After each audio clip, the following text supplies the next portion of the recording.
Our three prongs is that we're educating on water safety education. 2 is that we are promoting and bringing back and celebrating aquatic programming in diverse communities. And 3 is that we are truly at the impetus of working with our historically Black colleges and universities towards supporting their aquatic programming and also bringing back their aquatic programming as part of the fold. People don't realize the amount of money that it does take to operate NCAA swim and dive team.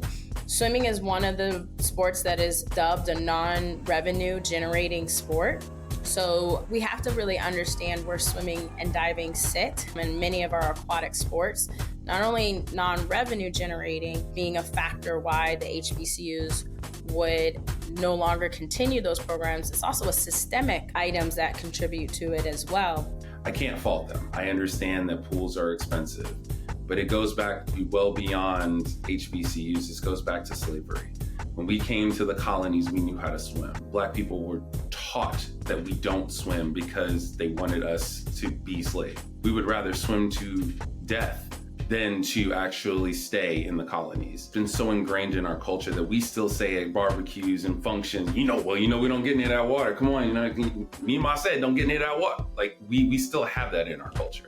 So when you start looking at the heads of different HBCUs, you have these beautiful pools that might not be used. They might be underutilized. And more importantly, it's a risk because they don't have the function around it whether it be lifeguards, whether it be personal flotation devices, they're not up to code. I can see why HBCUs are not putting funding into the pools, but that's not the answer for us. The CDC has already said that drowning in the US is at an epidemic level.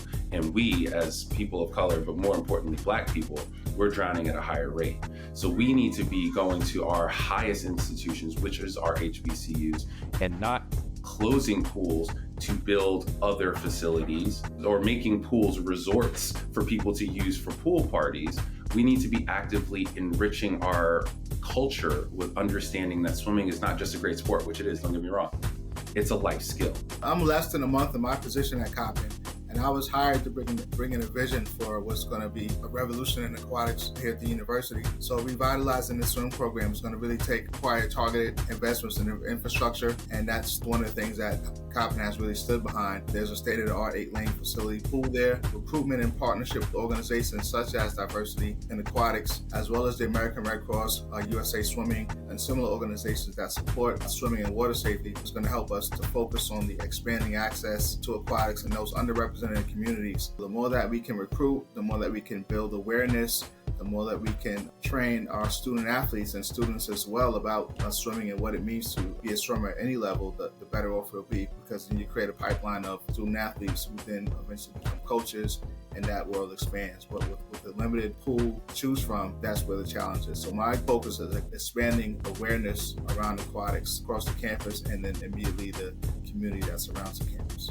5 years from now, in 2030, aquatics programming across HBCUs would simply be full, robust, would not be considered an anomaly. It would be the norm. There will be intense competition as it once was. When I first acquired this position, I called the folks at Howard and told them I'm coming because I really want to create a world where there's something that swimmers on the younger level can look forward to, can make those recruiting trips again and start to really build out something that looks phenomenal and sustainable, because access is everything. And when Dr. Lynn says, why can't we do that? I think our rebuttal should be we can, and in 2030 we'll say we did. The rise in the number of applications for our HBCUs has risen significantly in the last several years. I know for us at Howard University, right now we are at the top of what we can take as part of our Howard Swim and Dive team. And there are more athletes that are participating in swimming and water polo and diving and rowing. There was a 1968 Howard University rowing team that won several awards. In our partnership with US Water Polo, we brought back a water polo club. And many of those students are the ones who aren't on our swim team. There is so much possibilities for this. And so what you asked is, what does it look like 2030? Not only having more that have swimming programs, but more that have different aquatic programs. We become the nucleus of at our HBCUs to have aquatic programming and being also not only just aquatic programming in a competitive sense, but we become aquatic learning centers for our communities as well to help save lives and create more opportunities in aquatics.